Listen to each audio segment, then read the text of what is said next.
யாரெல்லாம் குடும்பங்களில் விட்டு கொடுக்கவில்லையோ கணவன் மனைவி, அவர்கள் தங்கள் குழந்தைகளின் எதிர்காலத்தையும் பாழாக்குகிறார்கள். தங்கள் காலாலே தள்ளுகிறார்கள் அவர்கள் எதிர்காலத்தை.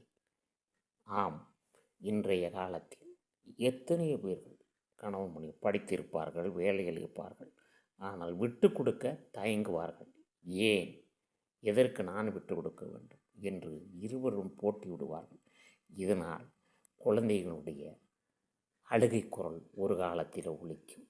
இதை தெரிந்தவர்கள் வாழ்க்கையில் சுதாரித்து கொள்வார்கள். எத்தனையோ குடும்பங்கள் தன்னுடைய பிடிவாதத்தினால் தன் குழந்தைகளுடைய எதிர்காலத்தை பாழாக்கிறார்கள். இன்று கோர்ட்டுக்கு போகலாம், நாளை அந்த குழந்தைகள் ஐயோ என்று அழும். இப்படி ஆக்கிவிட்டார்களே, என் தந்தை போய்விட்டாரே, என் அம்மா போய்விட்டாளே தனியாக என்று. ஆகையினால் விழித்து கொள்ளுங்கள், விட்டு கொடுங்கள்.